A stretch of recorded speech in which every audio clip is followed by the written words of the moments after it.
You're listening to It doesn't matter what you think. the Sports Fellas Podcast. What is going on, ladies and gentlemen? It is your boy Andres. We are back with episode 47 of the Sports Fellas Podcast. This is the first one on YouTube, and today, along with my co-host Eric, how you doing, sir? I'm good, man. I'm ready. We got this fantasy baseball draft afterwards. I'm excited. Time to get my crown back, regain it. Yes, sir. And a special guest. This is his second appearance on the podcast. We're talking good footy, good UFC. Had to have my guy Tiku from the Shirt vs. Skin podcast. How you doing, sir? I'm doing well. It's been a while. It's been like a couple years actually since I've been on it. So a lot has changed in the sporting world, and I'm ready to talk a little footy, a little UFC, a little everything. Don't matter. You know me. Yes, sir. So today, ladies and gentlemen, we are here to talk about footy. We're here to talk about if John Jones is the GOAT. So I have two important people here with Eric and Tiku to talk to you guys about who's the GOAT. And we're here to talk about UFC 285 and 286 because the final chapter of a trilogy went down 24 hours ago. And it was pretty cool that they both paid respects on Twitter. You know, they both love each other, no hate. You know, I know a lot of UFC fighters, they have sportsmanship, but a lot of UFC fighters don't. So it was pretty dope to see that. I know Tiku thrives off hate, so he was probably upset that happened. But nonetheless, ladies and gentlemen, let's get straight into it. So Tiku, before we get into Champions League football, in the year 2023, what's been the most appreciative thing for you in the sport? I mean, listen, everybody knows I'm a Manchester United fan, love my club to death. So to me, it's always Manchester United over everybody. Ten Hag ball, amazing. This guy, the bald genius, what he's done for the club. Listen, I know people don't like United fans. I see it all over Twitter because we're kind of like, I hate to say it as a Giants fan, but footy, we're like the equivalent to like Dallas, like the Cowboys. You know what I mean? It hurts me to say, but we are. But like, you know, everybody says, "Oh, it's our year. This is gonna be our year."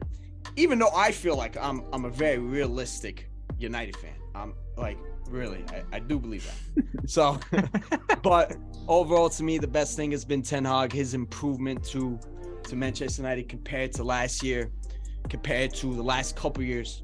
The way we've been playing football, the development of players, especially Marcus Rashford, the way he's scoring goals in all competitions, not just in the Premier League, because I'm seeing a lot of Arsenal fans trying to compare Martinelli to Rashford. And let me tell you, go show his goals in all comps before you want to try and compare Martinelli to my man Rashford. So, but other than that, you know, Lisandro Martinez, amazing player. I can go through so many players that have been very, very good for us this year, and it has to be Manchester United, the slow improvement.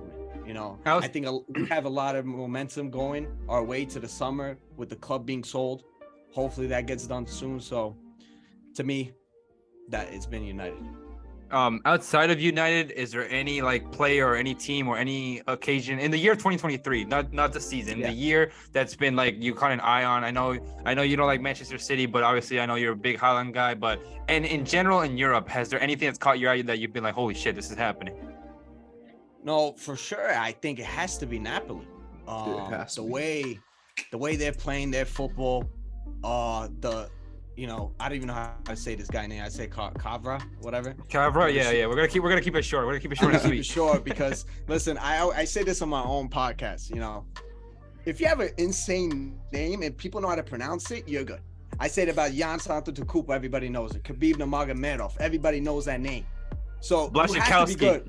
Exactly. Like insane names, you have to be good for people to know that. So I got to take some time. You know, I still got to learn how to pronounce it. But the way they've been playing Osimhen, absolute sensational. It's not even just them. Obviously, all the headlines about them because they score, they assist, they do the things. But the defense, the goalkeeper, the midfield, overall, the depth on that team.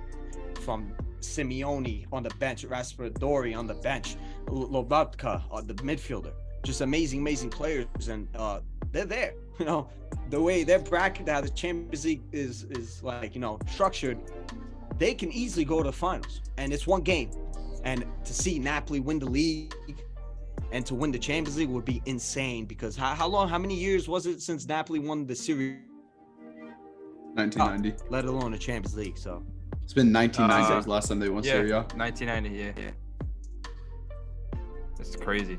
I think it was 1990 because I think Napoli won it the year after Argentina won the World Cup, and then they won it like in 1990, which was the year of the I think it was 1990 if I'm not mistaken. Absolutely. So I don't know what kind of pact Maradona made after he died, but listen, he's probably smiling, you know, watching Napoli have an easy path. Now, I'm not gonna say easy because every team is there for a reason, but a more favorable path. Eric, not to insult you, I think if you swap Napoli with Chelsea, the 4 best teams in Europe right now would have been on the same bracket. Again, not disrespecting Chelsea. No, you're right. You're 100% right. Yeah, but obviously Napoli has a good bracket. I'm not gonna pull for them because obviously they're playing AC Milan. Those of you that know me know I root for AC Milan, but you know, see, I predicted Napoli to be in the semifinal. So if it happens, I mean, we'll see what happens. But Eric, same question. What has been the most like appealing thing to you in 2023 that you're like, wow, like this is really happening? Because like there's so many things going on this season, player wise, team wise. You know what I mean? But for you, what has it been? Well, I was gonna say Napoli because I feel like they are just kind of we could acknowledge it. Absolutely. Well, like so, for example, my oldest brother, he's just now like getting into soccer stuff. He played in high school, but he's never been like a big fan, and so I got him to start like watching it more, and he's a Chelsea fan now. Shout out to him. I'm sorry to hear that. Nah, we've been winning since he became a fan, actually. So just like this past weekend against Everton. All right. Anyway, but he was like looking at the Champions League, and he doesn't know, obviously, like if you're a month into being a fan, 2 months, you don't know like who's the best teams and everything, but he knows like the names Real Madrid and FC Barcelona, stuff like that. And so whenever he saw the Champions League, the final 8, he was like, oh, so we probably don't want City, Bayern, or Real Madrid, right? We probably want Napoli or them. I was like, no, we don't want Napoli. Like they are going crazy. And I told him, I was like, go look at the Serie A table. And he looked, he goes, what the fuck? He's like, they're crushing it. Like they're not even close. So they kind of like, I don't think there was maybe people who thought they could win this year, but I don't think anybody really expected them to just absolutely be up 20 points right now. Like they're destroying the league, making it not even close. And that's why I saw one guy on Twitter who I follow, he's a AC Milan fan. He was talking about that, how it's been a good season for AC Milan. He was like, with all things considered, this. And one person said, if we're not winning the title, then it's a failure. And he pretty much just responded, you have to play perfect this season to be beating Napoli. And saying not winning the Serie A this year because you're not winning the league is a failure is a bit much to me, because Napoli are just playing perfect. So you can't really complain to that point. If a team is playing perfect, it's hard to top that. And I do think they're gonna make the Champions League final. I think AC Milan could. Okay. I think they'll make it final. I think they definitely got a friendly draw for them. It's cool seeing 3 Italy teams this far. It's cool knowing that most likely. Bro, they scored 64 goals this year in the Serie A, and they've only allowed 16. Like, and it's cool knowing that like we're not just gonna get an English final or England versus Spain. Man, it's cool. We're gonna get like get the hell out of here. What, you want to see an all English final? I don't. That's my point. It's cool that we're not. No, but listen, we can talk about the Champions League later. But it's cool in the sense that like it's not a predictable final, but like at the same time, like the UEFA. I'm not saying footy is rigged, but did they really have to make all those lesser teams on the same side? Like, you know, something's up with those ping pong balls, man. Like that's and of crazy. Course, they put us against each other. We were texting about the night before. We were like, bro, I told you, no, because everyone, bro. So my prediction was, not to be like LeBron here, but my prediction was Inter Milan, because I thought they were gonna make it a derby. Real Madrid Chelsea. I thought it was gonna be City Bayern and Benfica Napoli, because like Benfica Napoli, they're like 2 of the same teams, you know. One of them is dominating in Portugal. They're at a tight race right now at the top of the table, and then you have Napoli, who's probably been a top 3 team this season in Europe. So if we would have seen those 2 teams go up against each other in the quarterfinals, it would have been dope. But now we have a chance to see them in the semifinal. Me personally, I don't like Inter Milan. I don't want anything to do with them. So hopefully Benfica take them out. But nonetheless, getting back to the topic, I mean, Enzo Fernandez, man. I'm not even trying to be biased, obviously, because I rooted for Messi in the World Cup. But a lot of people, Eric, said that, oh, is Enzo Fernandez worth his price tag? You know, and he's only played like, no, let me cook. Hold on.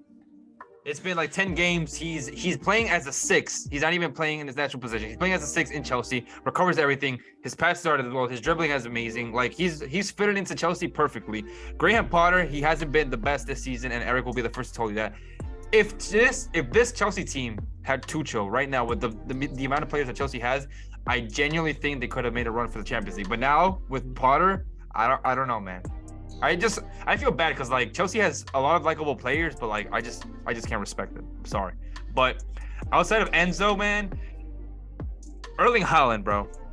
Let's not hide it, bro. He's a freak. A lot of people were saying that it was only the Bundesliga that they wasn't gonna thrive in Premier League. He's made the Premier League look like a farmers league, bro. Like he has 28 goals. He might break. I think the Tiku, correct me if I'm wrong. The most goals in the season is probably like 31. Was it? I think right. Something like that, around the 30. Around the 30 mark. Salah or am I tripping? Around. I think it was Salah. Yeah. I'll I look it up real quick. remember when Berbatov won the Golden Boot, scoring 21 goals. Man, you remember that? It was a tie between him and Tevez. Man, Insane, that was like 11 years ago, bro. That's Yeah, crazy. Yeah, man. But I'm not saying Haaland has been the most surprising thing, but dude, he's disgusting. He's there at the right time. People are gonna critique him for his total distance being like 10 meters. But listen, man, the ball goes in. You know what I mean? So shout out to Erling Haaland and what he's doing. Tiku, any thoughts it here? says real quick. It says Shearer and Andrew Cole both had 34 in a season before. 34. That's great. 34. Yeah. I had a feeling Andy Cole was Shout out on that Cole. list. Shout out my man Andy Cole. Special. Haaland is just. As a Manchester United fan, I'm always gonna repeat it. I do this on my own podcast. As a Manchester United fan, it hurts my heart to see this guy. Not just because he plays for City, by the way, because dog, he was so close to coming to United. I don't know if you remember, Andres, that January transfer window was all about him coming to United. Ole used to be his manager. He was supposed to come to, and then at the end he went to Dortmund, and it hurt my heart because I'm like, that's such a good move for him. And I thought at that time, going to Dortmund, and obviously in hindsight, was such a better move than coming straight to United, because he had that time to develop and become a better player. Because if you look at him when he was at Salzburg compared to now, he is a different player. Of course, the goal scoring capabilities were still there, but he's a different player. He's a smarter player, and he's still getting better. He still has a lot. I don't know if you guys seen the thing about Thierry Henry when he was talking about in the box, where if things are not going your way when you're making the same run, do something different. And that's the next evolution for him, especially playing that Manchester City side. I think a lot of people did expect him to score a lot of goals, but not at this rate. I mean, this is like all time. This is like Messi, Ronaldo type shit. You know what I mean? From a guy like him, like it's basically a dang cyborg. He's like a robot. He has to be a robot. The way he's just always in the right place, always making the right runs, making the right decisions. He's a fantastic player. And funny enough, we did talk about, it was me and my other co-host, we were talking about how you think Haaland would be a success at Manchester City. I said no. Maybe I was a little bit of hate. Yeah, that was out of pure hate. Hey, but listen, that means you're rational now. See, you could admit when you're wrong. Of course, I always admit when I'm wrong, straight up. But the thing I said him as a player, I think makes sense to go to a Manchester City team that creates so many chances. The reasoning why I said he won't be a success, because one, I thought his injury record the previous year before he came to Manchester City, obviously he's been pretty good this year, was pretty bad. He had a couple injuries in just that 1 year. I was thinking like, whoa, that might be a little bit suspect. And also, I doubted Pep Guardiola because he's the master of overthinking things. Like I was saying, like watch it be the Champions League semifinals, and this guy's gonna play damn Foden as like a false nine, shit like this. But obviously that hasn't happened. They're a very great team. They're on pace for a treble. But United still in the FA Cup, so hopefully we can stop them. Listen, I'm glad you said that, because this is gonna help us start the topic of the Champions League. Ladies and gentlemen, so if you haven't been following along, Real Madrid is facing Chelsea, and they're gonna face the winner of Bayern and Manchester City. On the other side of the coin, you have Inter facing Benfica, and you have AC Milan facing Napoli. So, Eric, in the round of 16, what was the most surprising thing for you? Chelsea beating Dortmund. I did not think we'd go through. We were awful, and I know Dortmund. At the beginning I was a bit confident, but we looked like the worst team left in the Champions League. We looked pretty awful. Damn, so I was surprised that we had a chance. But I will say, one thing that really surprised me, and I know Liverpool have also been struggling. I was pretty shocked y'all went there and beat them that easily. Like y'all scored 5 straight against them. That's we were down 2-0 after 10 minutes and scored 5 straight. That's crazy. Like, yeah, that shocked me. And me and my brother were texting about it. Like, I thought that was gonna be one of the closer matchups. Like, oh, it could go either way. Nah, it was after that 10 minutes, it was just all y'all. Y'all just dominated them. So that was pretty crazy to see. And that's what gives me no confidence for Chelsea playing y'all. The second leg is at Stamford Bridge, however. Yeah, but I like it just to show. I have a friend. He's kind of one of the ones actually who helped me. Like we went to high school together. He's kind of the ones that helped me get into the sport and stuff. And he's a Real Madrid fan. And I told him, I was like, "Bro, did you see we got matched up with y'all?" And he goes, "Yeah, I'm sorry about that." Like he just apologized to me because he knows it's not gonna end well for us. But I'm confident that we can beat you guys, but like. I think it'll be close. I'm not trying to play the underdog card, obviously, but Stop like, it. damn. Yeah. At what? Look at this guy. This guy's already saying stop. Listen. So for you, Eric, it was the Real Madrid Liverpool draw. Yeah, probably just because I thought it was kind of crazy. Like, I mean, if you look at the other ones, Napoli kind of won easily. Benfica won it wasn't after one, but easily they smashed them. Yeah, bro. Second leg, yeah. So I don't know. That was just the first one that like. Whenever I looked at it, I didn't expect it to go that way at all. I expected it to be a very close back and forth, and it just wasn't. Tiku, what were you gonna say? I was gonna say like stop it with Real Madrid. Like it's the Champions League. There's just something different about Real Madrid. That's what in he the Champions does. League. You know how he is. He tweets 2 seconds into the game. We haven't scored yet. We lost. Like, Bro, this is it- honest. The reverse jinx. It works. Every time. To be fair, Is it real? Is it real? I mean, like I said, it works. But that's what I don't get. and- Andres believes in jinxes, but he doesn't believe in momentum. Something that like Yo, Correct. That is something crazy that I don't like. How do you not believe in momentum? I do get believe. it. Now, listen. I don't know, Andres, if you did play sports, bro, but if you play sports, you know momentum's a real thing. Real. Like, stop, No, bro. man. Stop. So That's what determines the momentum? That's the thing, though. it depends. I mean, it's an in-game situation. Also, get a like nice watch, you get hype. you watch the Prime Warriors. They had momentum. Yeah. They had momentum swings every game. Bro, they just had 2 of the 5 best players in the world, bro. There wasn't no damn momentum. Oh my god. Maybe. Listen, it's not like a scientific like evidence. Bro, You know what I mean? we're gonna I discover believe it. I believe it. Maybe in like 50 years, but going back to the topic, I think the Champions League, I think round of 16, the big story has to be PSG losing. I mean, considering when they're all healthy, arguably have 3 of the top 5 players in the world, you know, and to see them go out back-to-back round of 16s, it has been an absolute big failure. You know, a lot of people on Twitter compare them to the Brooklyn Nets with the KD, Harden, and Kyrie. That's a crazy comparison. That was a crazy comparison. It is because obviously you know Messi and everybody a little bit better than those guys, but yeah, last year I think I had a discussion with my co-host and we were saying about like, you think can this formula of just bringing in players can be successful? And I used it as an argument to defend Pochettino when he was there, because obviously Bro, but I like Pochettino. I'm glad you said that. Like, how many managers has PSG ran through since 2013, the last 10 years? Like, Exactly. you could probably make a starting 11 of the amount of managers they went through. They got Galtier, they got poached, like you just said. Ancelotti lost the league one year. Oh my God, I had another name on top of my tongue. Unai Emery, I remember Laurent Blanc, bro. Like, at what point do you start blaming Leonardo? Like, why is it not his fault? Exactly. Yeah, no, 100%. I do believe it. I don't think they have I forgot who made this argument, and it's something I believed in for many years.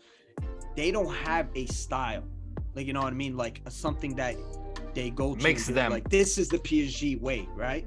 And Correct. I think when you have a manager that can't implement, I'm sorry, you're not going to implement a style of play with Messi, Mbappe, and Neymar. You're not. Because when you look at a guy like Pochettino, he's somebody that wants to press. Guess what? All 3 of them are not going to press. So if the whole team is not functioning under one system, whether it's good or not, you know what I mean? Whether it's successful or not, it's not going to be successful. You have to buy in. And to just buy star players, it doesn't work. It doesn't work. You know what I mean? Even when Real Madrid, the Galactico era, That didn't work either. Always 6. It didn't work. You know what I mean? So we'll see. I just think it's something that PSG needs to change their ways, and the future for PSG to me is a little bit suspect because you're looking at Qatar. I'm very excited. You look at Qatar, looking at to buy United. I mean, could this be their way of saying, you know what, this PSG project has been humongous failure? You spend a lot of listen, winning League On doesn't really do anything for you guys. You know, you could do that easy. You know what I mean? Obviously, they haven't won a couple years seasons, but majority of the time they were there, they won it. It was about the Champions League. It's been failure after failure after failure. Can Qatar be looking at another club to reinvest their money into it? And, you know, listen, at least United have their style. Now, I'm not here because I think you look at where United have spent money. You get what I'm saying? I hate to bring it back to United, but as a United fan, no. Listen. I was gonna bring up United because if United had Neymar, Mbappe, Messi, right, the top 3 players in the world, or 3 of the 5, right, and they go out sad because they went out sad, Manchester United would be a meme right now. But nobody cares 100%. About PSG, so nobody's talking about it. You know what I mean? Exactly. And I think Manchester City will still be levels above us in the league, even if we had all 3 of those players. You know what I mean? Because United themselves, you look at what we've done in the last couple of years. We spend a lot of money, but it hasn't really done anything for us. You know what I mean? So you have to have a plan. You have to have something that you can look upon and be like, an identity, look at our history, an identity. So it sucks. So listen, it might be a very bad summer for them. You know, Mbappe might leave. You know, Messi might leave, and Neymar might leave. So it could be maybe a fresh start for them. You never know. But we'll see. Yeah, I just think it's crazy because they wanted to get rid of Leandro Paredes and they wanted to get rid of Di Maria, and like now Di Maria is like in the best form of his life. Well, not of his life because he was special. Like with PSG, he was special. His first or his, I think it was like his third season at Real Madrid. He was special. Like I just don't like, what is their identity? Like, what are they doing? You know, and I'm not gonna blame Mbappe because I think there was a rumor that came out that Mbappe said get rid of Neymar's friends and they got rid of Di Maria and they got rid of Leandro Paredes. But I'm not gonna buy that because we all know the media loves to put out smoke. But yeah, for me, honestly, man, I'm gonna sip the haterade real quick. The most surprising thing was AC Milan winning. They're beating Spurs. And I'm gonna say this again.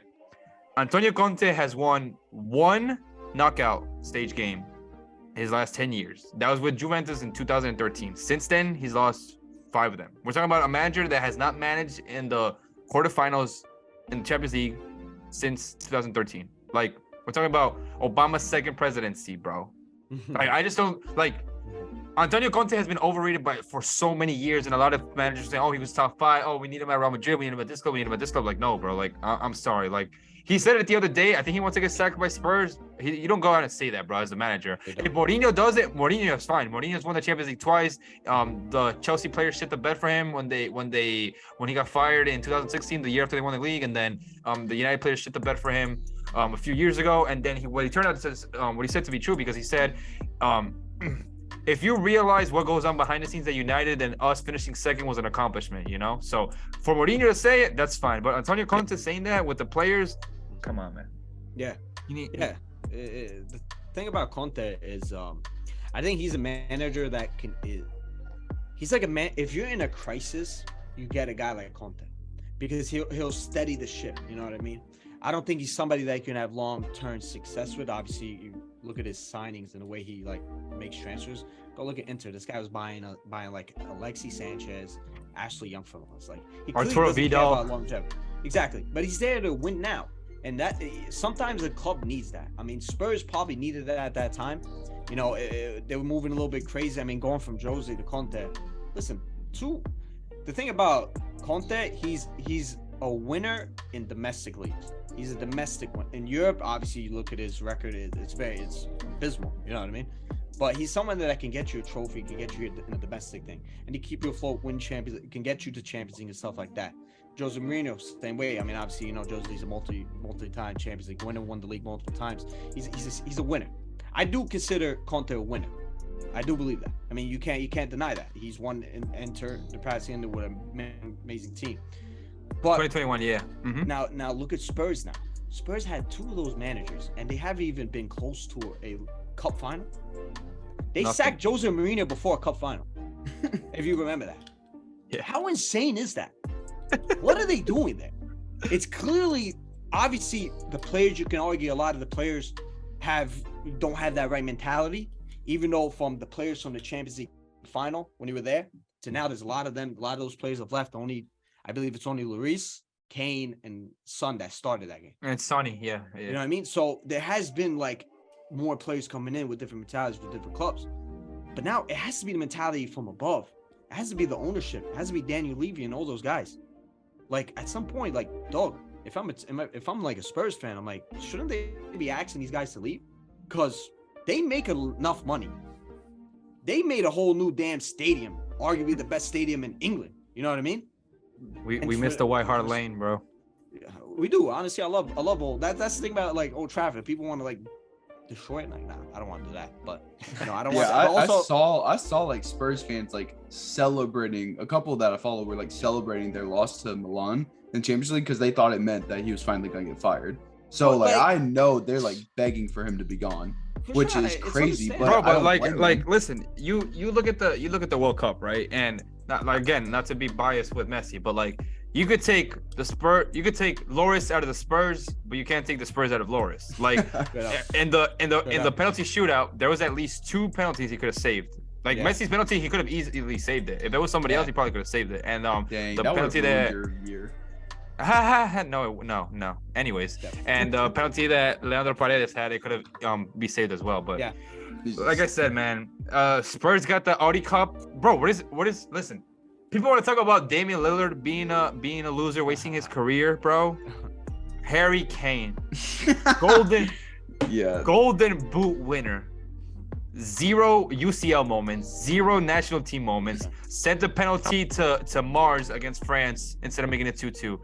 That guy has no career moments whatsoever. You want to talk about someone wasting their career. Harry Kane's in his 30s, bro. What is he waiting to go to a bigger club and try to get the respect that, bro? I think when Harry Kane won the Golden Boot, people were putting him in those Lewandowski conversations. Yeah. He could have had a goal against to make it 1-1, but Money Mike was there for the save, but it's gonna be crazy, bro. I can't wait for the quarterfinals of the Champions League. We'll see what happens. So nonetheless, ladies and gentlemen, let's talk about the champions. I think I did a pretty good job.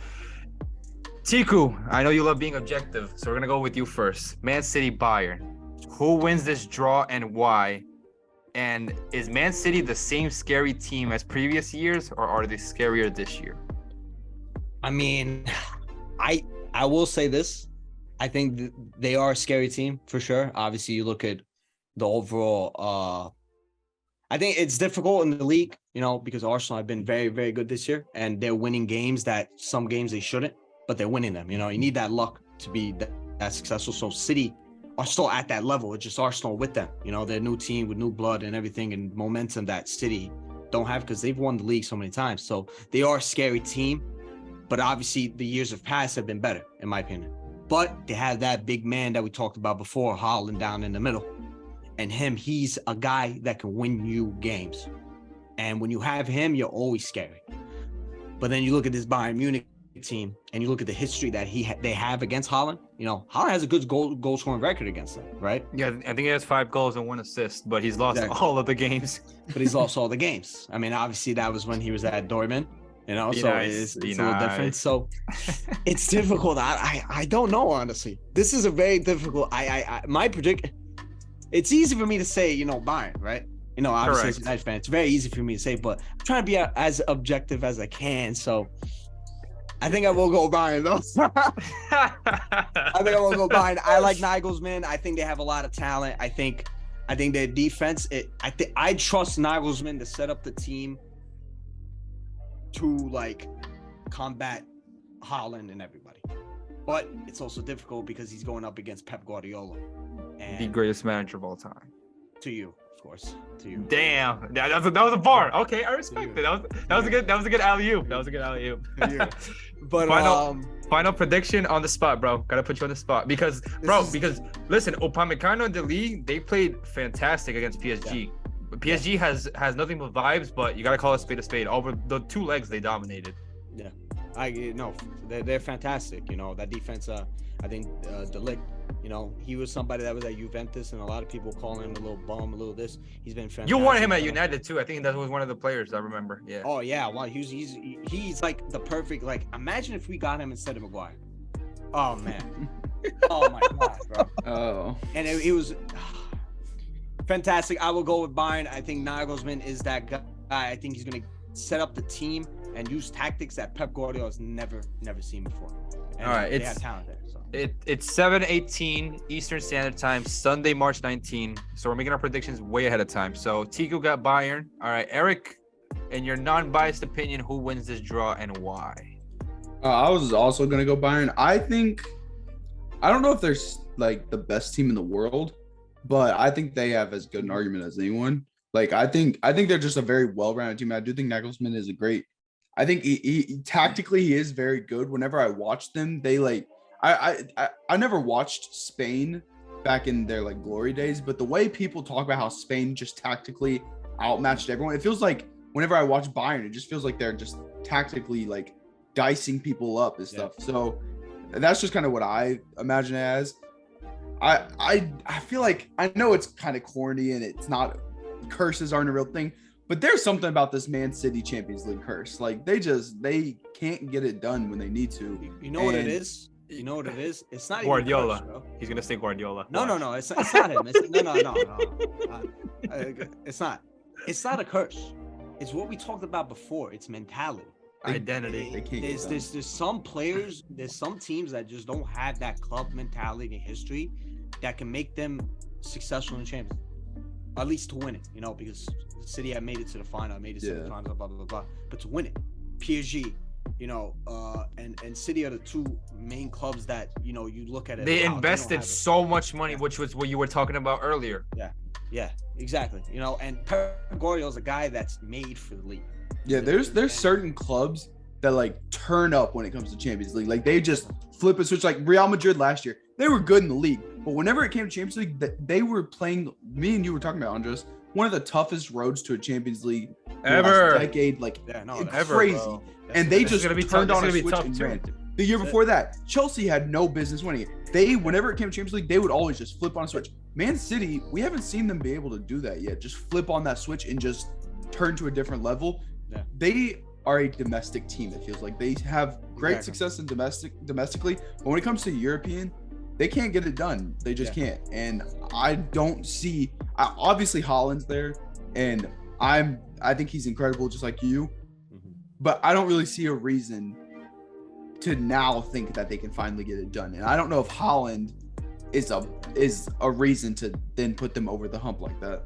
You know, a lot of people don't like to credit Haaland, but at the same time, the question comes: how come no other striker did what Haaland did this year? You know what I'm saying? Like people are gonna talk about the Man City players, and bro, listen, David Silva, one of the best to ever play the game. Don't quote me. Like, seriously, don't add me on that. David Silva, KDB, Bernardo Silva, Rodri, like Mahrez. Bro, Mahrez is probably the most underrated player in the world right now. I'm not gonna lie. That man's resume in the Champions League is disgusting. Like, he's always there. I'm not gonna lie. You made a Mets day with that, by the way.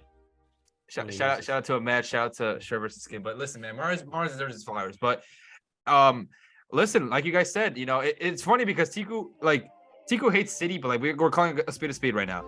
I don't think Man City got nearly as much slander as they should have last year for conceding twice in like the span of 2 minutes and 30 seconds. If that was United, I swear it would have been terrible. But that's what I'm saying.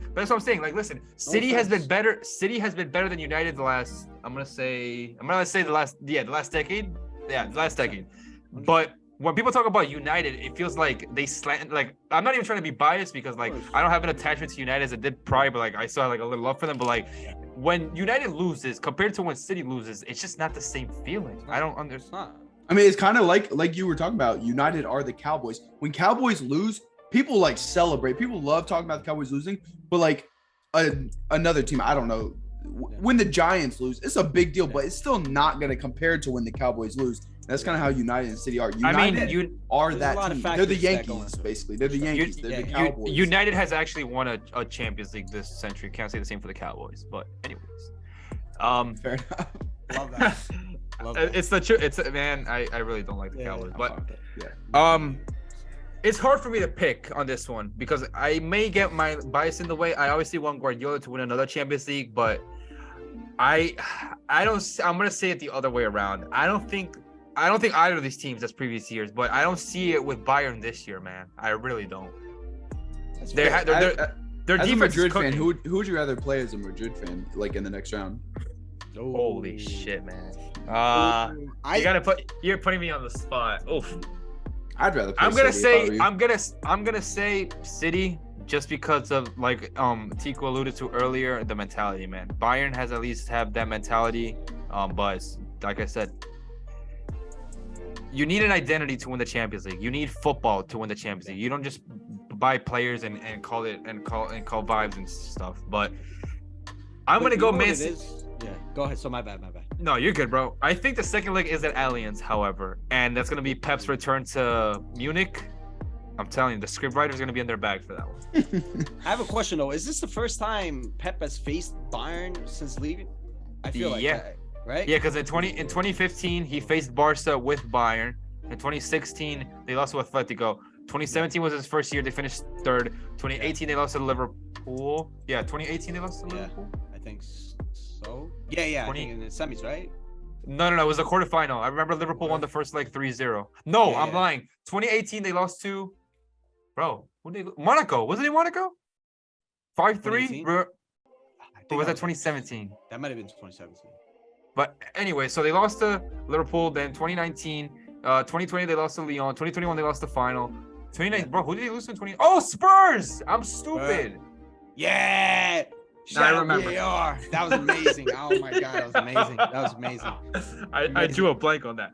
Okay, so 2018 was Liverpool. 2019 was Spurs. 2020 was Lyon. Damn, I'm cooking right now. 2021 was Chelsea. 2022 was Real Madrid. 2023, what's it gonna be? So sorry, what were you gonna say? I was gonna say about like the thing about it. You know what's crazy is like they don't have identity, but I feel like City do have like some sort of identity. Yeah, bro. They play. Listen, man. They play liquid footy, bro. They play liquid. They do, right? But it's just like this might be a little knock at Pep Guardiola. I think Pep Guardiola, he overthinks it. I kind of said that before. He loves it. He loves it, bro. He loves overthinking it. Like looking at that Chelsea City final. You remember that? Terrible. Yeah. How disgusting was that, bro? Oh my god, bro. Thinking about it. Me and my friends talked about it like a couple days ago. Wow, that was so disgusting. That was a horrible, like, what the fuck bro, was Pep doing? They really let Chelsea win that game, dog. Yeah, that's what I'm saying. It was disgusting by City, by Pep Guardiola, the way he set up the team. So the thing about Pep Guardiola, he does instill City with a style of football, but it's just like his managerial skills are suited better for the league, in my opinion, because one, they have immense depth because they have world-class players on their bench. So they're able to, throughout a whole year, can be able to rotate even if they have injuries to bring in good players. So they're always going to win. They're always going to be successful domestically. In the Champions League, you've seen Pep Guardiola. He hasn't won since Barca, you know? And look at that Barca team. They smashed us twice. That shit hurts my heart. That's why you hate Guardiola. No. Yeah. Yes. No. Straight up though. No. Straight up though. I think my I hate players, yeah, but I think my criticisms are valid. You know what I mean? It's like LeBron James. Like I think it's valid. But anyways, so it's gonna be tough. I'm gonna go Bayern. I'm gonna go City. All right. Next we got. You know what? Let's go with the other bracket. All right. So Napoli, Milan. I have Milan just because I like Milan, but I think Napoli will win. Yeah. Are we in agreement? I mean, Milan could put up a fight, but Napoli are just on a roll, and so I just think you gotta go with them. Yeah. Benfica, Inter. So Benfica is first in their league by 10 points. Inter doesn't really play football. I really don't like. They're that's another club that doesn't have an identity. Like they just bring players in for vibes, man. Mm-hmm. And managers managers and stuff like the only time they had like something stable was with Conte, obviously. Yeah. Well, and bro, didn't Allegri coach them too? Bro, they've ran into so many managers. No, man. Allegri. No. I don't think he coached man. No, right? No, I think definitely not. Milan, AC. Yeah, I know he coached Milan, but bro, the amount of coaches that Inter has ran through. And Napoli's manager now was the former Inter manager, if you guys remember back in the day. Wasn't that successful. And Pioli also coached Inter, which is now with Milan, and they won the league last year. Bro, they had. You remember when they had Frank de Boer? Oh my god. Oh my god, what an awful manager. Roberto Mancini, son. Yeah. I really don't like both of these clubs, but I'm gonna go with Benfica because they've been the best team in their league. They scored like 66 goals. They've only allowed 14, if I'm not mistaken. Like they're legit. So I'm gonna go Benfica. Eric? I'm going Benfica. I watched a couple of their Champions League games. I've tried to like watch more. Like my brother tried to get me to watch some J League games. I've been trying to watch more than just like the big five in Europe. And I was watching them, and that Ramos dude is crazy. He's a monster. Yeah, Gonzalo Ramos. Yeah, he's like what, 21 years old? He's crazy. And he scored a hat trick in the round of 16. I'm gonna go with Benfica. Oh, we'll talk about Benfica. This might be a hot take. Out of all the strikers United are linked to, I'll take Ramos over all. Straight up. Wait, who else are y'all linked to though? Harry Kane. Harry Kane. Yeah. I'm not mad at that. That's fair. He's a nasty. good player. People didn't know about him because listen, I'm a sporting fan, so I keep up to date with Liga NOS. I know my guy Olgo knows that. I'm a big League NOS guy, so I keep up to date with Portugal and this guy Ramos. People didn't know about him until he came into the World Cup, replaced Ronaldo, but this guy's good fucking to replace him. Yeah, fantastic. So my prediction, man, dog. Bro, like I said, I really don't like both clubs, but I'm never gonna root for Inter. So call me biased, call it what you want. I'm being 100% right here. They have 100%. They have Gonzalo Ramos, they have Neres, they have Otamendi, who just won the World Cup. And it's they not have even just I don't think they're good. No. Dude, Inter, you don't at all. Not at all, bro. No, they barely got past Porto, to be honest. I don't know. Porto should have went through. Should have been up. I'll just say though, Champions League is weird. So like, I wouldn't be surprised if Inter do win. You can say that they don't deserve it, but I'm telling you, Champions League is weird, bro. No, man. Benfica play football, man.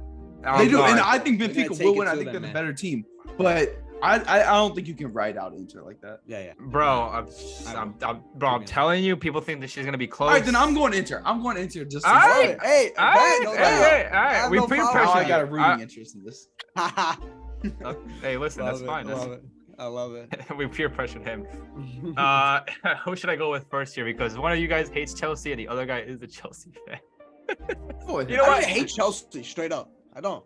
Man, they're a rival because they're just a rival to us because they're like another big English club. But I have no beef with them, to be honest. All right, I was rooting for them to win the Champions League. To be honest. Yeah, well, that's because you hate. Get the hell out! It doesn't count. You hate Man City, bro. Eric, I'm gonna put you on the spot first. Chelsea or Real Madrid? All right. No, I don't want to just say it. I'm just gonna say y'all should win. But no matter how you look at it, y'all should win. But I have Chelsea winning. Okay, good. I feel like Champions League, Chelsea do kind of turn up the last few years. Like we can say what we want, but whenever we were just talking about mentality and this club turning up in this like zoning in, Chelsea have not been great in domestically this year. But when it comes to the Champions League, for some reason, like group stages, they were rolling through the group stages. Dortmund, they outplayed Dortmund by far in the first leg. Lost 1-0. Whoa. They did. Dortmund were better for the first 30 minutes. After that, Chelsea were far better. Okay. I just want to hear. Okay. Dortmund were better for 30 minutes. Chelsea were far better after that. And the second leg, Chelsea were definitely better. Yeah, second leg, you guys steamrolled. All I'm saying is, y'all should win. I'm gonna pick y'all. Why are you being so? Chelsea, no, why are you being crazy, man? Who cares? All right, fine. Give me Chelsea. Give me fucking Chelsea. I'm taking them. Yes, thank Damn, you. bro. What happened to? What happened to? I'm taking them. Love it. We used to build houses. Now we're picking our rivals, man. What is this? Come on. All I'm saying, don't be surprised when we turn up. I'm surprised everyone. I'm about to go on some betting websites, find the odds. I'm gonna be winning. Ladies and gentlemen, we are not sponsored by FanDuel or Bovada or BetChris or what's the other website? There's like 10,000 of them. We're not sponsored by any of them, so bet at your own risk, please and thank you.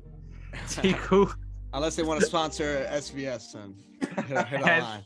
Yes, sir. Tiku, who you got in this draw and why? Dang.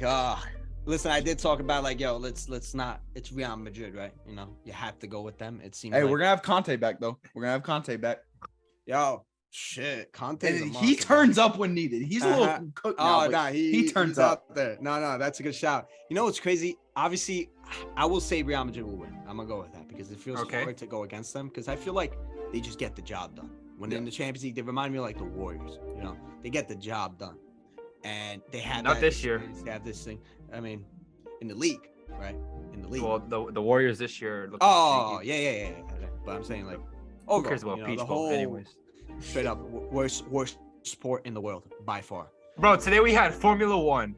We had Real Madrid, Barcelona. We have the World Baseball Classic. We have March Madness going on. All of these sports better than Peach Bowl. The first 3 events you said are the 3 best sports in the world by far.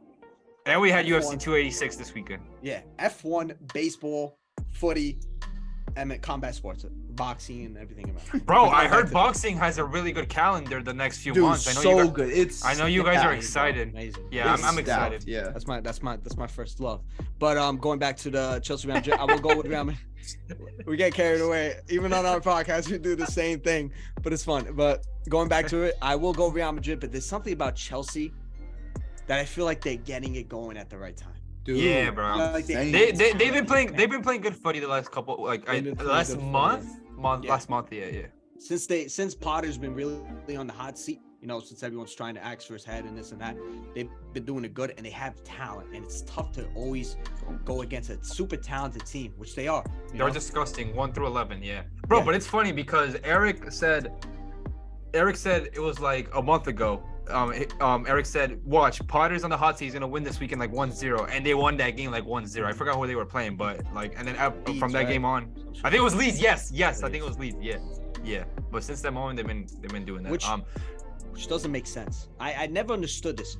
If he wins this game, he's not getting fired. So you're going by game basis that he should have fired. I will say the ownership clearly wants Potter to be the guy. They back him up. They're pretty much. They're like begging. If they see even the slightest reason to keep him, they're like throwing everything at that. Huge difference. One win. So from the owner's eyes, one win was enough to justify it real quick and hold it over. But like, and I'll be honest. I'm not like fully. We should fire Potter. It's always going to be tough to have a great team when you just pretty much have a fully new squad like within a couple months. Like, and also, if we're being honest, a lot of players on this Chelsea squad aren't good. Like, I'm sorry. Shout out to Captain America. Pulisic, he struggles a lot. Mason Mount, I used to think dude was good. He is terrible. Dude, Mason Mount.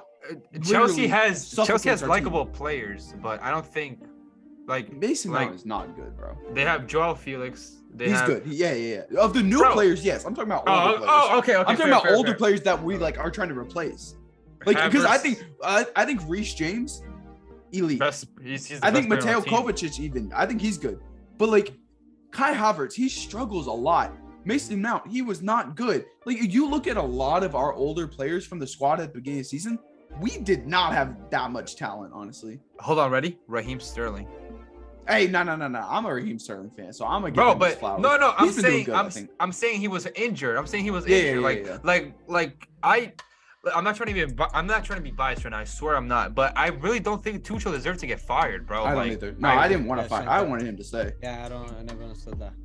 Bro, it seemed like a majority of Chelsea fans were upset with that move. Like, but it's with the new owners.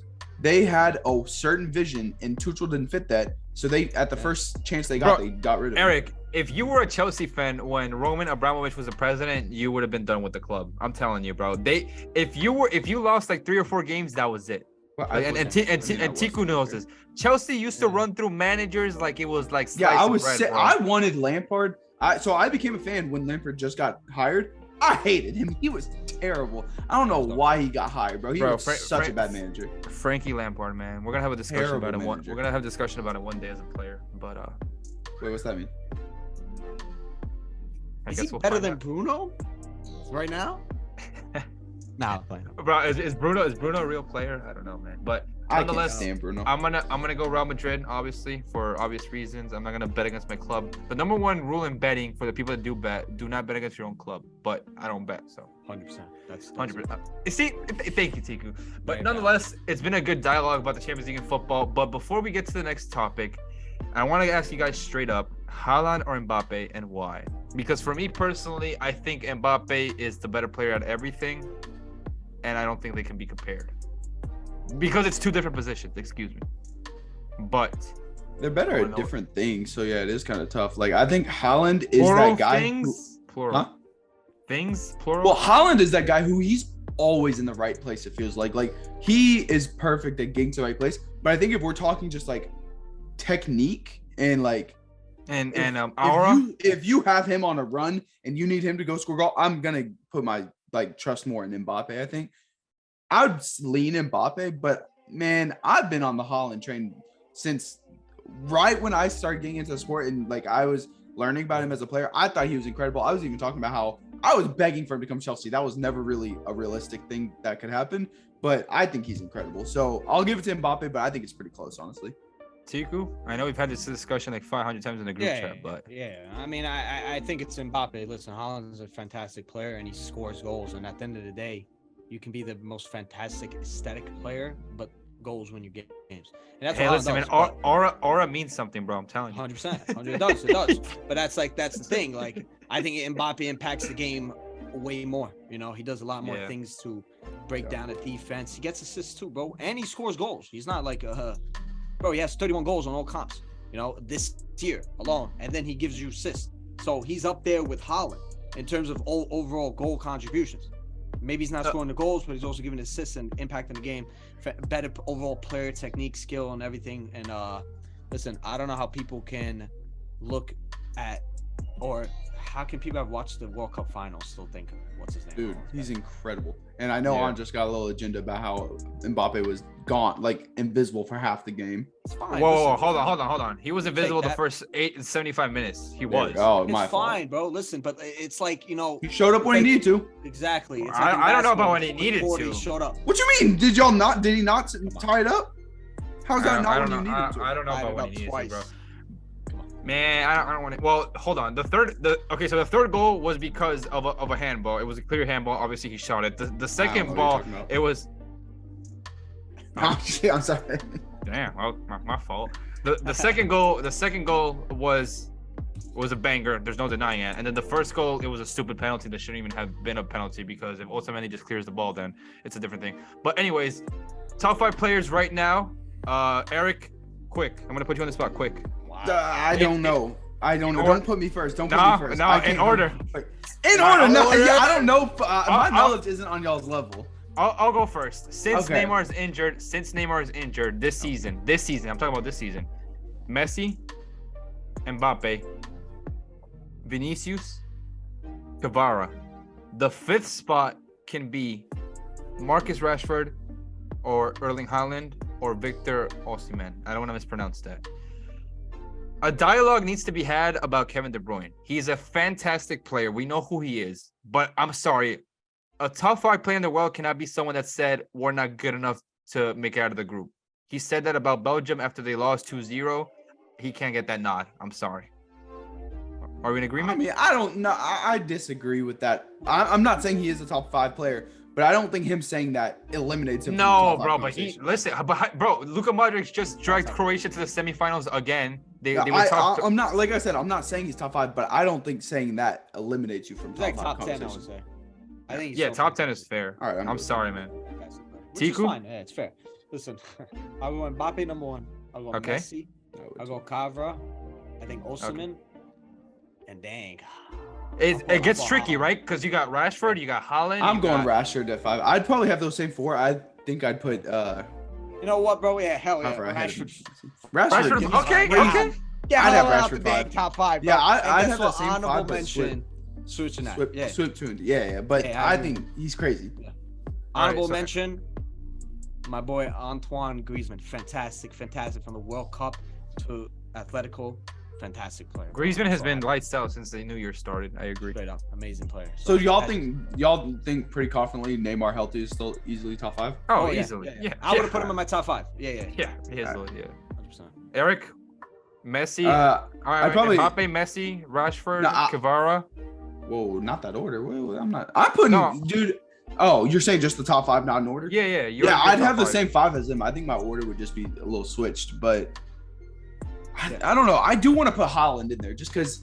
Bro, but like that's what I'm saying. Like it's hard to judge Haaland as a player because he's obviously lethal. Yeah, I'll put him 5. Actually, I'll put Okay. Rashford at 6. I'll put Haaland 5. I feel like you got to give him some flowers at least for what he's doing. It's crazy. Okay, so we all got Tiku. Your list is Mbappe at 1, Messi at 2, Kvara 3, 4 is Rashford.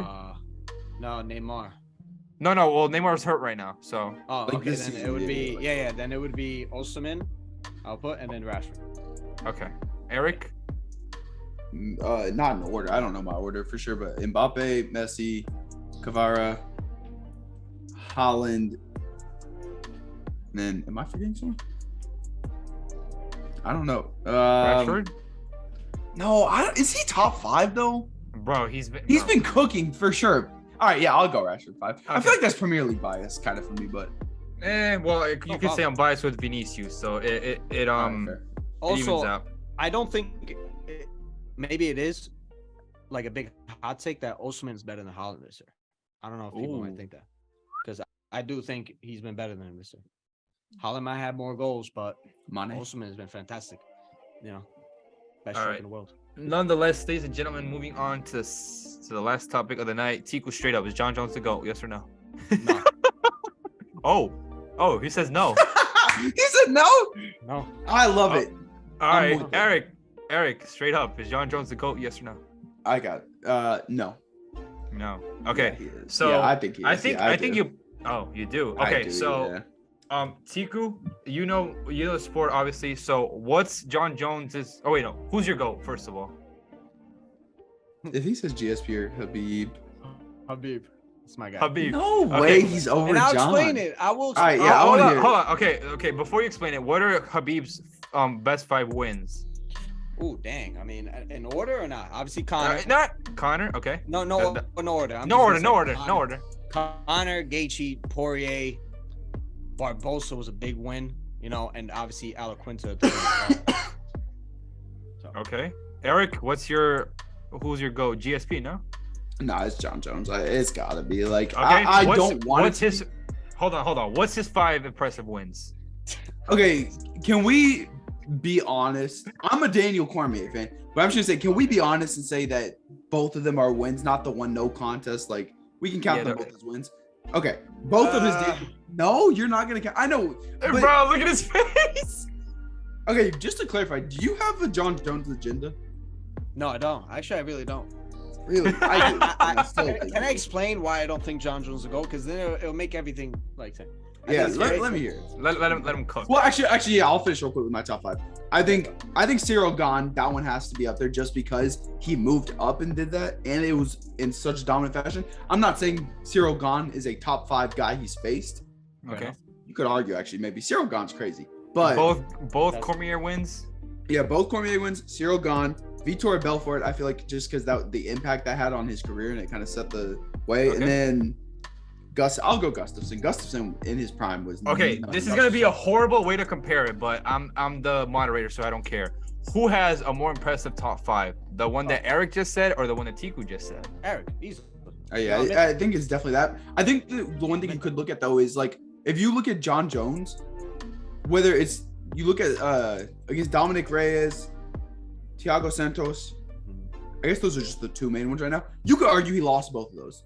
Yeah. There's no fight you could really look at and say Khabib lost. Like he's just Correct. It was a big deal when he lost 1 round to Connor. So Yeah. that like if we're looking at resume wise, Standing up. John Jones got better, but if we're looking at just who dominated, who was in front of them more, it's Khabib. Yeah, no. Listen, so I'm gonna say why I don't think John Jones will go, and it's very simple. Very simple. In terms of mixed martial arts, this guy John Jones is like personified. He's exactly what you want to describe the sport. You know, elite at every aspect of the sport. But it's very simple. You cannot be the GOAT if you caught cheating, in my opinion. At least- I fair enough. We fair talked enough. about this when Alex Rodriguez, remember when we talked about it, and I told you this, and I don't know if you guys remember. I said, I have no problem with cheating when it's a team sport, because at the end of the day, even you on steroids doesn't mean you're going to win, right? In a one-on-one sport, I think if you do steroids and you have a performance enhancement advantage on another guy, I think there's no way you could be the GOAT. He's in my top 5 for sure, because you look at his overall skill set. You can't be my GOAT, to me personally. And I will say on that note, I do agree in a certain way because let's look at the two Gustafsson fights and let's look at the two Cormier fights. Yeah. We know pretty much almost for a fact that in the first Cormier fight and the first Gustafsson fight, he was cheating. Yeah. Well, in the first Cormier one, he dominated Cormier. In the second one, he knocked out Cormier, but leading up to that knockout, Cormier looked like the better fighter. Mm-hmm. If you look at the two Gustafsson fights, you know he was cheating in the first Gustafsson fight. He was cheating in the second. I think it was the second one. It was one of them. Well, yeah, second one he was cheating. He looked incredible in the second one, dominated easily. The first one, you could argue it was like a split decision. So like you can clearly look at the patterns of when he was cheating. He looks far better in those fights for a reason. So I get the argument for that for sure. And that's why even Daniel Cormier, you could argue for sure he has his bias against John Jones. Well, whenever he does his top 5, he doesn't even put like Anderson Silva there because the cheating. That I think is because that was back in the day. I think it's difficult for Anderson Silva because he just came back from a leg break, you know. And no. I'm talking about like even during his prime, he's talking about the cheating and everything. Yeah, no, I think if you look at Anderson Silva and count his end of the career losses against him, I think that's ridiculous. It's bored. It's very bored agenda against somebody. I think Anderson Silva is still top 3, top 4 ever. I think Khabib, when you look at it, like he's easily the most dominant fighter of all time. Yeah, you know? Arguably never lost a round. And the one round he did, he stand up with one of the best strikers to ever fight in the UFC. And held his own. He looked good too. Yeah, he got a couple shots in there. You know what I mean? So, and I think Khabib personifies what MMA is: the respect, the love. Obviously, him and Conor was kind of weird. You know, obviously there was a lot of personal stuff in that, where, like I said, it became personal like issue between the guys. So, but overall, throughout his whole career, when you look at it, I think Khabib, unfortunately, when people look at it like, oh, look who he's fought. Throughout his career, a lot of people didn't want to fight Khabib. People were ducking him. But in the same thing, he wasn't as active as like correct. But guess what? I tell this to people all the time. Go look at all the fights he was supposed to have with Tony Ferguson. What was it? 4 fights? Those, let's just say they fought once. 3 other fights, he could have fought other guys. You know what I mean? So not to cut you off. Of his career, what weight does Khabib fight at, and like what are like lightweight. What lightweight? So what are other fighters in his weight class? Like, well, when Khabib was there, lightweight was the best division in it was UFC, crazy. Gotcha. I mean, like even if you look at like his end of the career run, Poirier, Gaethje, Conor, like that's a crazy 3 right there alone. Like Poirier and Justin Gaethje. That's the thing with Khabib. I will say, I know we're running out of time. This Zoom is about to end, but I know. If you look at like the end of his career, Khabib had the same effect that Floyd Mayweather did, where people were just kind of like, maybe this guy can finally do it, but nobody could. Nobody could just because he would. Close. And people would even say, well, maybe he could get close on this one, maybe he could do this, but he would just get them on the ground, and no one stood a chance when it was on the ground with him. Correct. He was different level, and I do still have John Jones as the GOAT, but I think if you look at who dominated, who was in front of them the most. It's his Khabib. No, I have no problem with John Jones being the GOAT. Yeah, I have no problem. I think with Tiku, what you said about individual sports, because like for example, like Lance Armstrong was looked at like the GOAT of cycling, and then like he won 7 straight Tour de France, and then he came out that he used PEDs, and then everyone like forgot he existed. So I think your argument is like valid in that scenario. Like the day of tomorrow, right? If it comes out that Novak Djokovic used steroids his whole career, like no one's gonna look at him as the GOAT anymore. I get what you guys are saying. Bro, imagine when it comes out that LeBron's been on PEDs. It's gonna be crazy. Bro, look up. I'm kidding. No, don't even kid yourself, bro. You saw what Chael Sonnen said? Did you? Chael Sonnen is a troll. Chael Sonnen's an idiot. Chael Sonnen's an idiot. No, I wouldn't be surprised in like 40 years. LeBron's gonna come out, or some shit's gonna come out. LeBron did steroids, and I have no problem. LeBron comes out, I'll be like, yo, bro, he's the second best player of all time still. Bro, oh my gosh. Shout out John Jones. He's definitely top 5, like I said. Yeah. So wait, what's your like top 5 fighters all time then? Oh, it's about to get spicy. That's tough. Well, it has to be Khabib 1, right? Yeah. Okay. I think I would have to go John Jones 2, straight up. Okay. Yeah. I think GSP. And this is still 5's tough. 5 is where, because I agree, that has to be the top 4. Because my order would be, we can talk about 5, but my order would be John Jones, GSP. Yeah. Then Silva Habib. I'll go Silva Habib, and then Okay. look. I have no I know problem that's with that. disrespectful. Come on. No, I have no problem with that. Straight Bro, up. it's your opinion. But five is where there's a lot of discussion because I Yeah. know a lot of people say like Mighty Mouse because which Yeah. fair enough. He did have a dominant run and everything. Mhm. I want Look- to biasly say Cormier just because his crazy run up to the heavyweight. I think this is gonna be biased. I think his win over Stipe Miocic could be argued as the best win in MMA in UFC history 100%. because like he went up. Stipe Miocic was considered the best heavyweight in UFC history, had knocked out 3 straight people in the first round, and Cormier came up to be a double champ and knocked him out in the first round. Yeah, like 100%. insane run. I don't think- know if I'd put him 5, but you could argue. I think Daniel Cormier is my 5th. Dude, okay, I'm putting him I'm 5 now. I serious. didn't want to come off too biased. I think it's Bro, hard. Yeah, but like it's no. hard because you know you have DC that has a good case for 5. You have also Mighty Mouse, so you said a good case for 5, and also Jose Aldo, very good case for Jose top Aldo. 5 man. It's just Bro, what he that's he's why done, that Connor win over him is so like insane. it bro, shattered insane. the Yeah, for UFC sure. world. like, Even combat Jose sport. Aldo after, man, yo, he made a Yeah. lot of good. Listen, he lost to a lot of tough. He lost to Peter Yan. He lost to what's his name, Man. Max Holloway. Those are tough fighters, you know. And he was old. He was getting up there in age. So I will say I know he's coming back soon, and it sucks that he took a few Yeah. years off. But I think if Henry Cejudo didn't retire and he kept going at the pace he was, yeah, could have. he would have been in the 100%. discussion soon. Listen, no, so amazing what he's done. Connor was the first like double champion. Is he like top 10 all time, or like he's not even like in the combos? Like He's is- like, is- I think he's more not like in top that 10. 12 to 15 range, Yeah. probably Like, where I'd roughly have but him. based on Ron his Connor. skill or based on his like well, his technique? resume more so because he doesn't Or have like a his single resume. he doesn't have a single title defense, not one That's single that's time. a huge knock on him. Like, but in his Bro. prime, first That's off, fantastic. anyone who Fantastic. argued, he is by far the biggest fan base. Yeah. Like he changed the sport. No other. If He you made look it. at like He the made top it 10 like pay-per-views- mainstream. Okay. Yeah, if you look Yeah. at the top 10 pay-per-views in UFC history, he's like 7 of them. Him, Like him. it's crazy. Yeah, but wasn't but- I think number 1 was Aldo Connor, or no? Aldo Connor was his best win, right? If I'm not mistaken. Yeah, Like yeah. UFC 197, I Yeah. think it was. That was his best one for sure. And to be fair, he doesn't have any title offenses, and that is a big knock on him. But then you look at like why. Part of the reasons is like he was going and doing Mayweather versus Mayweather, McGregor yeah. and stuff like that. So like Yeah, even when he bruh. wasn't in the UFC, Bored. bolstering Bored his as resume, shit. he was Yeah, this still thing. just I making have no his problem with that. legacy I had bigger. no Yeah, problem. he got a Yeah. bag, right? He got a bag. He got money too. But you know, I did think like Khabib was always going to beat him. I was so It confident. was such he easy. would. Any I was so MMA like real like not a casual knew that Khabib was going to beat him.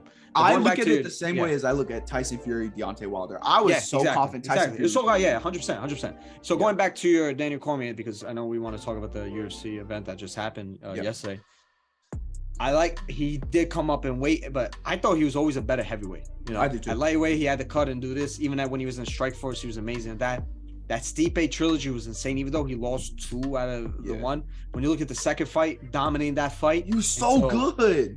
Dominating Bro. that fight until Stipe started going to the body, which changed the fight for him, which is Ruined him. fantastic for him. And then the third fight is very hard, which sucks to me because I'm a huge DC fan. Mhm. One, it was during the pandemic, so he never really had a real. His training camp was over Zoom. Yeah, know? that was terrible. I don't know what Stipe did. Maybe Stipe had the same struggles and this and that, so credit to him. And also, if you guys don't remember that fight, the fight changed when Stipe got the eye poke against DC. I don't know if you remember that. Which I don't want to like that. I do I agree using that changed it. excuse. But to be But fair, we're in the fans, so we second can't. fight, DC did get an eye poke on Stipe. Yeah. It wasn't as bad for but sure. that one was but bad, so. the one But against to me- the one Stipe did against DC was bad. Also, I will say, I think all 5 of those guys, or the 7, all represent MMA the best. All 100%. had respect, or knew what the game was. Because listen, it's a respect sport. They know what to do. They fight honor and stuff like this, and they all did that. And that's the thing about Conor McGregor, where I know why he did his shit for business, for selling fights and this and that. But sometimes got too carried away, especially with the Khabib fight. The shit he said there, that shit you can't do that. A little You know. OD. It was tough. But Conor, obviously, he's amazing. He's a He's a fantastic legend. sport. His legacy The is sport. 100%. changed. I think he 100%. like not to be an asshole, obviously, because we had Jones and Silva, or we had GSP and Silva as well. But like from a casual point of view, I feel like Conor like made the casual viewer tune in. You know what I mean? Like, Yeah, 100%. But like a lot of like, listen, I'm not trying to be a jackass, obviously, but like I feel like a lot of people that didn't understand the sport, they're like, oh, Conor McGregor, this and that. Like, I wanted to root for Conor, and I love rooting for Conor, but I feel like I'm the type of person that like, if everyone is rooting for someone, I want to root for the other team. You know what I mean? Like everyone was rooting for. I feel you, and I'm sorry for cutting you off, but you weren't watching the sport when Conor was coming up, bro. Dude. But no, I know, but special, bro. Trust it me, was bro. hard not to get like Special, engulfed bro. by it. I loved it. I loved it. So you guys are saying that like the marketing of Conor McGregor was justifiable, right? Because like his backstory. He just had that like because he backed it up. This He is had an aura. this is an He had an overused aura. word. This is He had his an aura. aura. His aura was crazy. man. And I will His say aura, that. bro. I love I will it. say. I I will still do say. love him, man. I swear, I still do love him. Nah. I will say. bro. I'm a very heart. very big Dustin Poirier fan. So whenever they fought, I was cheering for Poirier. And me and my friend went to a bar. And we ran into it was like kind of near our hometown, and we actually ran into a bunch of people we knew from high school. They all got so mad at me when I told them I was cheering for Dustin Poirier. Like they legit like all were like, Makes sense. stop. And I'm like, that's Makes just sense. like Conor, like, and I'm trying to imagine because like fights back home in Ireland, so they must have been going on at what, like 5 a.m. Something like crazy. And you just know it was popping there every crazy. time. Like everyone was course, going bro. nuts. And that was just Conor. Like he changed the sport. He did. Sport. We need another Conor, but I don't know. Like they try and market so many different ones. Like they wanted Sean O'Malley. They wanted what's this? The annoying guy. Paddy Pimblett. Paddy Pimblett. They wanted him to be it. That guy. I can't stand. He does it wrong. He doesn't have the Conor aura, and he's just not near as good. He's not near as good. I hate him, bro. So Everyone loves him. I but hate him. shout out Ian Conor, Gary man. though. Shout out Ian Conor. Gary. That's my guy. He's a legend. Ian Gary. He's next up. Yeah, dude, nice. But I don't know. I'm excited for the next few pay-per-views for UFC. We'll talk about the one that just happened, but also boxing. I just want to throw this in there real quick. Boxing got a stacked schedule Love this year. boxing. Can't wait. Can't Yeah. wait. It's my first Anyway, love. we could talk about the last two pay-per-views if you want, or whichever one we're gonna talk about. So Usman and Edwards chapter 3. Leon Edwards beat Usman in a decision. They went all 5 rounds.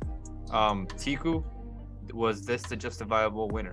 Oh wait, just for context, obviously I think the second fight was recently. That was August, I think. Leon beat Usman with the knockout, the head kick. I don't know if you guys remember. Obviously you guys remember that, but I'm talking about the casual viewer. Leon beat him, and then he beat him again. So 278, UFC 278, Leon beat Usman for the title belt. And right now, Leon just defended the title belt. Correct. But in your guys' opinion, Tiku, I was looking a lot on Twitter. A lot of people were saying it was closer. What do you think? So last night, it's funny because you could go to my Twitter. It was dead ass. And I totally forgot. It was, I think, 3 a.m. I'm not sure. Let me go look at it. 3 a.m. Yeah, 2:54 in the morning. I realized that the way I scored it, the fight should have been a draw. And I did not know when it happened. Some realization came to me when I'm in bed chilling on my phone and stuff like, wait, hold up. This shit should be a draw. But guess what? Thank God it wasn't a draw. Because we don't need to see this fight again. I think when you look at the second fight, because the first fight, it's a trilogy, Andres, sorry. Yeah. Usman No, I won was the just first talking about the fight, last then- two. Yeah. Correct. And so I'm talking about the last fight. So last fight, I think Leon Edwards was completely dominated. I think Usman did whatever he did, what he wanted to do against him. It was easy work. I remember because I wasn't home. I think I was watching it somewhere, and I'm like, "Yo, I'm about to leave." Because Wasn't that like, I think it was like 2015? Because I think it was like Dos Anjos yeah, it versus was like very, Cowboy. it was a very long time ago. They're both were all up and coming guys, so you know they're Wait, totally. not to cut you off, bro. I have a question. You as a fighter, do fighters always look for a rematch? Because like it's so fire when they're like, "Oh, I'll see you again. Oh, I'll see you soon." Like Yeah, that's just 100%. fire. That definitely. Listen, I'm not an prove MMA yourself. fighter. I'm like this, but definitely people want to get their get back. You know what I mean? They always want to do that. It's like an ego thing, you know. But it's a good ego, you know. But yeah. So and then you look at that fight, and then Leon Edwards got that head kick. It hurt me because I'm a big Usman fan. I love Usman. I think he was on his way to being the best welterweight of all time, which means GSP. You know, we're talking about top GSP better 5 than GSP. him. Yeah. You know, he was on his way. He was defending the belt, had a winning streak, amazing. And then he had that head kick. It hurt me because it sucked because, like I said, Usman was dominating. And Leon Edwards got that head kick, which, to be fair, was so perfect and set up perfect. It wasn't luck. Maybe it was luck in the sense that it happened at that time. Like it happened, like you're getting dominated and that opportunity presented yourself, but he took the opportunity and he did the best he can with it, and he won that fight, and respect, bro. And shout out Leon Edwards, because I wanted like Usman to win. Usman's a top 3 favorite fighter of mine right now, but that line Edwards had at the end, he's like, pound for pound, headshot, bang. Cleanest shit ever, bro. Fire. And the walk-up last night was fire when yes, dude. Fire, respect. So clean. I love that. I have to like Leon Edwards. I like Leon Edwards coming in. I just thought, if you remember, he fought Nate Diaz. Do you remember? And and he got rocked at the end. And I was thinking, I'm like, yo, not for nothing, man. If you're gonna do that, if you're gonna give Usman an opportunity like that, he's gonna knock your ass out. Obviously, the fight was a little bit different, especially the third fight. I think he made tremendous improvements, especially on the takedown defense, especially utilizing the leg kicks to take down that knee that's been publicly made, that Usman has big problems with his legs and his knees and stuff like that. And to be honest, probably was not the good thing for Usman to let people know that you had knee problems. He kind of did that a little much, though. Like, he a little bit too much. It was kind of like, you don't got to air everything out. Exactly. And clearly Leon utilized it and used it to his best ability that fight. And he was good at keeping the distance, and he had a fantastic fight. And I think he deserves to win, even though I think in my scorecard it should have been a draw. But I have no problem with the ref going Leon to win. And it was in England. Yeah, so. I didn't get to watch the fight live, actually. Yeah. I was in I didn't know that the pay-per-view was at 4 my time. I thought it was at his normal time. Yeah. So 2 days before, my brother and my dad were like, yo, we got to go see the new Avatar in theaters. And I was like, all right, let's do it. My brother bought us tickets for $340. Well, the pay-per-view's at 4, and Avatar's a long-ass movie. Yeah. So I missed the whole card. But I went back and watched the fight, obviously. And I was texting my friend, after it. He texted me. He had, during the fight, he was like, I have it 2-2 going into the 5th. Whenever I went back and watched the fight, how I remember scoring it was Leon Edwards won round 1. Correct, I agree. Usman won 2 and 3, and then Edwards won 4 and 5. So, but then the point deduction that Leon Edwards had made me have it probably like you did, 47-47, just like one judge had it. Mm-hmm. And I have to say, I do think it was a good point deduction. I thought it was a pretty crucial thing. Oh no, he was clear. It was clearly it was pretty clear. Obvious. And I think Leon Edwards did do a lot of stuff in that fight. Not saying he's a dirty fighter, nothing like that, but he got a lot of stuff in there. Oh, he had a lot of growing extra. Yeah, it was weird. So I do think my scorecard was a 47-47 draw, but when you look at it like that, I did have Leon Edwards winning 3 rounds, so I'm not mad that he retained the belt, because that's for sure how it should be, in my opinion. It just sucks because going into that fight, I thought Kamaru Usman was going to win fairly easily, honestly. Me too. So I was pretty disappointed. But we were talking about Leon Edwards, how improved he looked at that fight. Usman, not at all, man. It wasn't his best slow at all. His striking was poor. That's got to be one of the worst showings he had since he became champion. 100%. And a lot of people use when he won the title, he was like the Tyron Woodley of that fight. And it happens, man. It's really hard to keep a win streak and to keep being a champion for that long, man. That's why I go back to Khabib Nurmagomedov to never lose, bro. It's insane, dude. Crazy. That's why he's my goal. And Usman, it sucks. I think he maybe he has a couple more fights in it. I don't think he'll win the title again. Which I hate so much. Which hates, because like we talked about, he was on his way to greatness. And for stuff like that happen. That's the sport. The sport is a crazy, crazy sport, and shit like this happens, man. You look at one mistake can cost you your career, and I think unfortunately, Usman might be going down that way. I think there's a lot of factors playing into it. Mm-hmm. Where Usman, he's old too. He's like 35 already. 35, and he's been saying about retirement, so it's already in the back of his head. And you can see him fight, man. He just doesn't have that. When he was a champion, he was not hunger, but that confidence. That swagger, that want to. Because you think back, both of those Colby Covington fights, crazy, elite fights. You even look at Gilbert Burns. The fight started off with Gilbert Burns landing some shots. At first, I was kind of like, "Oh, hold on." Then Kamaru Usman, that jab, fantastic. Joe Rogan said multiple times, he was like, his jab is like a pistol. It just fantastic. It whips it. He had that thing when he was champion where, even if a fight started off slow or however it went, He just came That's the alive thing. as the fight kept going. That's it. Even the Colby Exactly. Covington one, the first one, Yeah. you could argue he was losing up until the knockout, but then he came alive in that 5th round. It didn't happen in this Leon Edwards fight. He never had that come alive moment. You never had that, and it's tough when you go down and you have a big KO like he did. You just don't come back the same. It's just mental. It's just mental, and You're afraid. personified it perfectly. When Usman, you know how he usually goes up to people and he kind of intimidates them. Leon Edwards like what? Bang. Yeah, he wasn't afraid. Right in front of set. And Right. that's huge, man. It's mental warfare. It's insane. Yeah, it sucks. Eric, any final thoughts before we wrap this up? Shout out to Jose Altuve, got injured, but the WBC has been pretty fun to watch. Hopefully USA, whatever. Hopefully USA keep rolling, win the whole thing. It's been fun to watch. And I do think for all the discussions going on about is the WBC, should players play in it, I 100% think they should. And I think there's a reason the players do want to play in it because they want to represent their country. I think it was Adrian Beltre or it was someone else even said like, this is like more important than the World Series for him. Like this is their World Series because nothing is better than representing your country. WBC is a big deal. I love it. Anyone who disagrees, I just don't get it. Yeah. Yep. I'm glad you spoke to answer. Tiku, any final thoughts? Oh man, thank you guys for having me. I really enjoyed this. You know, it's always fun talking to you guys sports. You know, we had very good discussions. We cooked low-key. We went crazy on this one. And so hopefully I could be on a little bit more, you know, not 2 years in the way. hey, come on now. It's crazy. It's crazy. Bro, It's fine. It's fine.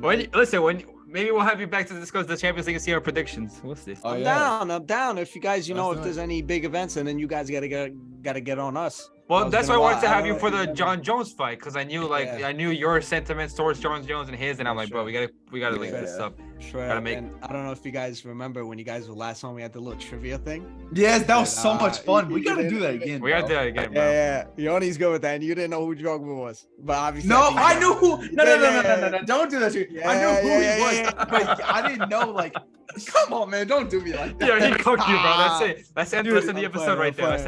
Let's end the episode right there, bro. He cooked you. I'm sorry. Like, share, comment, subscribe on all content. Shout out Bisa Rap. He was a DJ with Skrillex this past weekend in Argentina, and it's crazy what you can do with your idol, man. We love that. Tiku, appreciate you coming on. Fantasy baseball is underway in about 60 seconds. I'll see you guys on the other side. Take care. Like, share, comment, subscribe.